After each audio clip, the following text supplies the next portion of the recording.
ಬಾಗಲಕೋಟೆ ಅಸ್ಲಂ ಬಾಬಾ ಹೇಗೆ ಅವರು ಬ್ಲೇಡ್ ಬಾಬಾ ಆಗಿ ಪ್ರಸಿದ್ಧಿಯಾದರು, ಅವ್ರು ಹೇಗೆ ಮಾಡ್ತಿದ್ರು ನೋಡಿ. ಯಾರಿಗಾರು ನೋವಿದೆ, ಕಿಡ್ನಿ ಒಳಗಡೆ ಕಲ್ಲಿದೆ, ಕಿಡ್ನಿಯಲ್ಲಿ ದುರ್ಮಾಂಸ ಬೆಳೆದಿದೆ ಅಂದಾಗ ಆತ ಇವ್ರನ್ನ ಹಿಂಗೆ ಕೂರಿಸ್ಕೊಂಡು ಹಿಂಗೆ ಓಪನ್ನಾಗಿ ತೆಗಿತಾಯಿದ್ರು.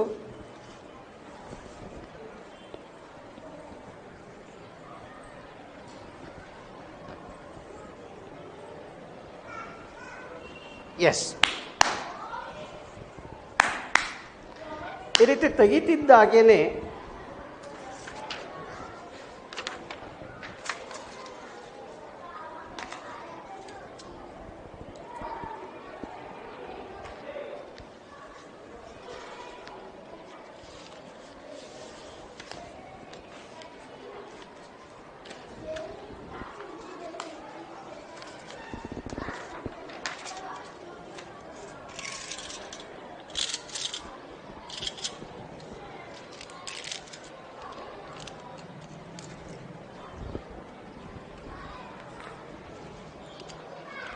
ಪೇಪರ್ನಲ್ಲಿ ಎಲ್ಲಿ ಕಿಡ್ನಿನಲ್ಲಿ ಅಥವಾ ದುರ್ಮಾಂಸ ಇದೆ ಅಂತ ಅಲ್ಲಿಗೆ ಆ ಜಾಗನ ಅವರು ಮೆನ್ಷನ್ ಮಾಡ್ಕೊಳ್ತಾ ಇದ್ರಾಗೆ.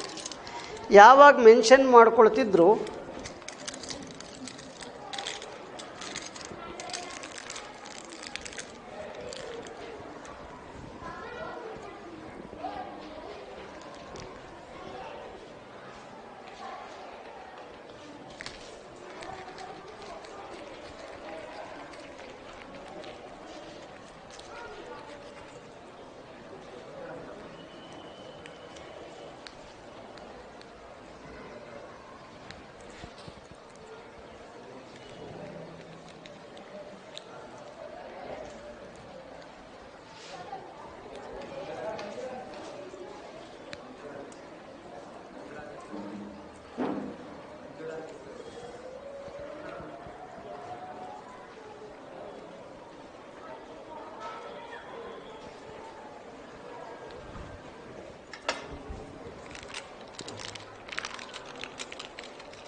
ಹಿಂಗೆ ದುರ್ಮಾಂಸ ತೆಗೆದು ತೋರಿಸ್ತಾ ಇದ್ರು.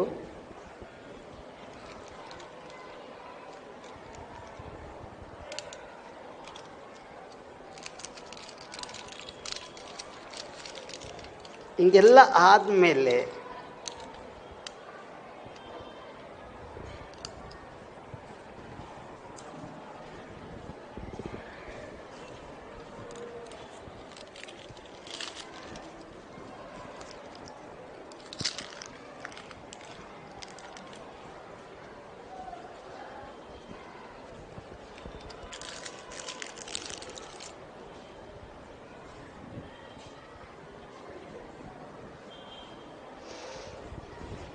ಆ ದುರ್ಮಾಂಸ ತೆಗೆದ ಮೇಲೆ ಈ ಥರದ ಒಂದು ಚೇರು ತಗೊಳ್ತಾ ಇದ್ರು. ಚೇರ್ ತಗೊಂಡಾದ್ಮೇಲೆ ಅಷ್ಟೂ ಜನರ ಮುಂದೆ ಹಿಂಗೆ ಹಾಕಿ ಹಿಂಗೆ ಹಾಕ್ತಾಯಿದ್ರು. ಅವರು ಹಾಕಿ ಹಿಂಗೆ ಹೊಡಿತಾ ಇದ್ರು. ಹೊಡೆದಾದ್ಮೇಲೆ ಹಿಂಗೆ ಚೇರ್.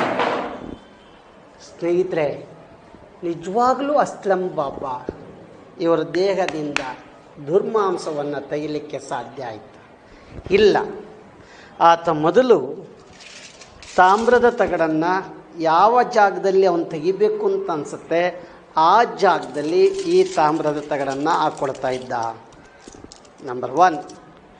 2, ಈ ಥರದ ಪೇಪರಲ್ಲಿ ಅವರಿಗೆ ನೋಡಿ ಇಂಥ ಕಡೆ ಇದೆ ಅಂತ ಹೇಳಿ ಫೆರಿಕ್ ಕ್ಲೋರೈಡಿನ ನೀರಿನ ಅಂಶ ಈ ರೀತಿ ಹೀಗೆ ಇವೆರಡು ಹಿಂಗೆ ಮಡಿಸ್ಬಿಟ್ಟು ಎಲ್ಲಿ ತಾಮ್ರದ ತಗಡಿದೆ ಆ ಜಾಗದಲ್ಲಿ ಹಿಂಗೆ ಇಡ್ತಿದ್ದಂಗೆ ಅವನೇ ತಯಾರು ಮಾಡಿಕೊಂಡಂತಹ ಒಂದು ವ್ಯವಸ್ಥೆ ನೋಡಿ. ಇದರೊಳಗಡೆ ಮಾಂಸ ಮೊದಲೇ ಇದೆ, ದುರ್ಮಾಂಸ ಇವ್ರ ದೇಹದ್ದಲ್ಲ.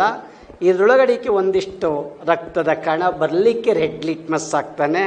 ಅದನ್ನು ನಮಗೆ ಗೊತ್ತಿಲ್ಲದ ರೀತಿಯಲ್ಲಿ ಏನೇನು ತಾಮ್ರದ ತಗಡಿದೆ ಅದರ ಮೇಲೆ ಹೀಗಿಡ್ತಾನೆ. ಅಥವಾ ಒಂದೊಂದ್ಸರಿ ತಾಮ್ರದ ತಗಡು ಇಟ್ಕೊಳ್ಳೋದಲ್ಲೇ ಇಡ್ತಾನೆ. ಇಟ್ಟಾದಮೇಲೆ ಇಲ್ಲಿ ಅವನು ಹಿಂಗೆ ಇದಕ್ಕೆ ನಾವು ಕಂತೀವಿ ಹೊಟ್ಟೆ ಮೇಲೆ ಕುಯ್ತಾ ಇದ್ದಾನೆ ಅಂತ ಇಲ್ಲ ನೋಡಿ.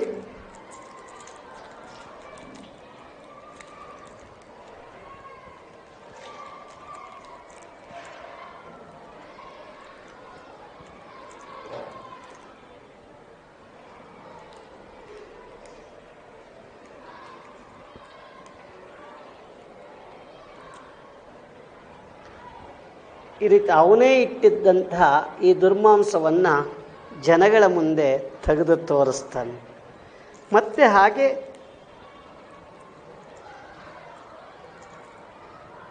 ನೋಡಿ ಎಷ್ಟು ಚೆನ್ನಾಗಿ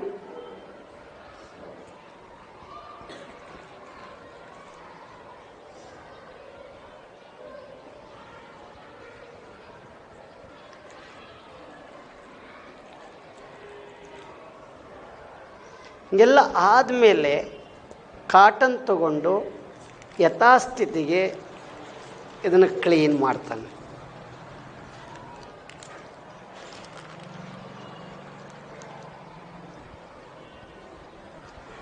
ಅವರಿಗೆ ಯಾವುದೇ ಚರ್ಮದ ಮೇಲೆ ಹೋಲಾಗಿಲ್ಲ, ಮಾರ್ಕಾಗಿಲ್ಲ. ನೋಡಿ ನಾನು ತೆಗೆದಿದ್ದೀನಿ ಅಂತ ಹೇಳಿ ಜನರನ್ನು ತಕ್ಷಣ ನಂಬಿಸ್ತಾನೆ. ಈ ರೀತಿ ಮಾಡಿ ನಾನು ಬ್ಲೇಡ್ ಬಾಬಾ ಅಂತ ಹೇಳಿ ಹೆಸರು ತಗೊಂಡಂಥ ಆ ಬ್ಲೇಡ್ ಬಾಬಾ ಅನೇಕ ಸಲ ಜೈಲಿಗೆ ಹೋದರು ಸ್ನೇಹಿತರೆ. ಯಾವುದೇ ವಿತೌಟ್ ಇನ್ಸ್ಟ್ರೂಮೆಂಟ್ ಇಲ್ದಲೇ ನಾವು ದೇಹದ ಒಳಗಡೆ ಇರ್ತಕ್ಕಂಥ ಯಾವುದೇ ರೀತಿಯ ಮಾಂಸವನ್ನು ತೆಗಿಲಿಕ್ಕೆ ಸಾಧ್ಯ ಆಗಲ್ಲ ಅನ್ನೋದು ವೈಜ್ಞಾನಿಕವಾಗಿ ಸತ್ಯ. ಅವರು ಕಾಣದ ರೀತಿಯಲ್ಲಿ ಇಟ್ಕೊಂಡು ಕಾಣುವ ಹಾಗೆ ತೆಗೆಯುವಂತಹ ಕೈ ಚಳಕದ ಮುಖಾಂತರ ಇಡೀ ಜನರ ಮನಸ್ಸನ್ನು ಗೆದ್ದಿದ್ದ ಮಿಸ್ಟರ್ ಅಸ್ಲಂ ಬಾಬಾ. ಖಂಡಿತ ಇಂಥ ವೈಜ್ಞಾನಿಕ ಯುಗದಲ್ಲಿ ಅಂಥ ಪವಾಡಗಳನ್ನು ಮಾಡಲಿಕ್ಕೆ ಸಾಧ್ಯ ಆಗಲ್ಲ. ತಪ್ಪು ಮಾಡಿದವರು ಶಿಕ್ಷೆ ಅನುಭವಿಸಲೇಬೇಕು. ಇದು ಶತಸಿದ್ಧ, ಇದು ನಿಯಮ. ಈ ರೀತಿಯ ನಿಮ್ಮ ಸುತ್ತಮುತ್ತ ಯಾವುದೇ ಬಾಬಾಗಳು, ಯಾವುದೇ ಢೋಂಗಿಗಳು ಪವಾಡಗಳನ್ನು ಮಾಡಿ ಜನರಿಗೆ ಮೋಸ ಮಾಡ್ತಿದ್ರೆ ನಮ್ಮೊಂದಿಗೆ ಸ್ವಲ್ಪ ವಿವೇಚನೆ ಮಾಡಿ ಮಾತನಾಡಿ, ಅಥವಾ ಸತ್ಯಾಸತ್ಯತೆಯನ್ನು ವಾಟ್ಸಪ್ ಮುಖಾಂತರ ನಮಗೆ ಕಳಿಸಿದರೆ ಅದರಿಂದ ಇರುವಂತಹ ಪ್ರಾಕ್ಟಿಕಲ್ಲನ್ನು, ವೈಜ್ಞಾನಿಕತೆಯನ್ನು ಪ್ರಾಕ್ಟಿಕಲ್ಲಾಗಿ ಎಳೆಯಾಗಿ ನಿಮ್ಮ ಮುಂದೆ ತೋರಿಸ್ತೀವಿ. ನಿಮ್ಮವ ಹುಲಿಕಲ್ ನಟರಾಜ್. ದಯಮಾಡಿ ನಮ್ಮ ಚಾನಲ್ಗೆ ಸಬ್ಸ್ಕ್ರೈಬ್ ಆಗಿ ಅಂತ ಪ್ರಾರ್ಥಿಸ್ಕೊಳ್ತಾನೆ. ಮತ್ತೊಂದು ಎಪಿಸೋಡ್ನೊಂದಿಗೆ ನಿಮ್ಮ ಮುಂದೆ ಹುಲಿಕಲ್ ನಟರಾಜ್. ನಮಸ್ಕಾರ.